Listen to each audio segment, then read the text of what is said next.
Je me trouve présentement dans l'arrondissement Mercier-Hochelaga-Maisonneuve où des montagnes de déchets sont apparues après la fonte des neiges directement sur le site d'un ancien campement d'itinérants qui aurait été abandonné il y a quelques mois. Effectivement, là, dans les derniers jours, on a vu une fonte de la neige, donc on a vu l'accumulation, le dépotoir à ciel ouvert, si je reprends les mots des unes des journaux ce matin, effectivement, sont apparus. Nous, on est en contact avec les gens parce que vous savez, il y a différentes questions qui se mêlent sur ce terrain-là, dont l'itinérance. Donc, on a été en contact avec la personne qui occupe les lieux habituellement et puis ça se fait dans le respect. À noter que c'est la Ville de Montréal qui est responsable de l'entretien des terrains ici le long de la piste cyclable et on a l'équipe des cols bleus qui sont présents sur le terrain pour venir faire une opération de nettoyage depuis tôt ce matin.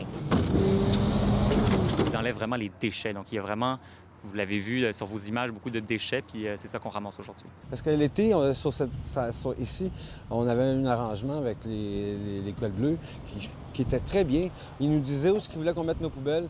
Ils les ramassaient. Moi, j'étais là, ici, sur le coin, à un autre endroit. Il y a comme 3-4 endroits. Ça allait bien. Ça se ramassait. Ça restait pas sur le terrain. On a eu la chance de parler avec certains résidents, résidentes aussi qui trouvent que c'est assez sous pression. C'est inquiétant parce que l'administration locale nous promettait de régler le problème de la propriété très rapidement et ça ne semble pas être le cas. C'est difficile autant pour les personnes vivant sur le campement, mais pour les personnes autour. Il faut aussi dire que le ministère des Transports, qui est propriétaire du terrain, a refusé de répondre à nos questions mardi. C'est pas juste dans les campements qu'on retrouve des déchets, il y en a aussi beaucoup dans les rues de Montréal. On veut être prêt pour le printemps. Nous, on s'est engagé en campagne électorale à améliorer la propreté de la Ville de Montréal, puis on s'en vient avec un plan pour ça. C'est le premier printemps de l'administration.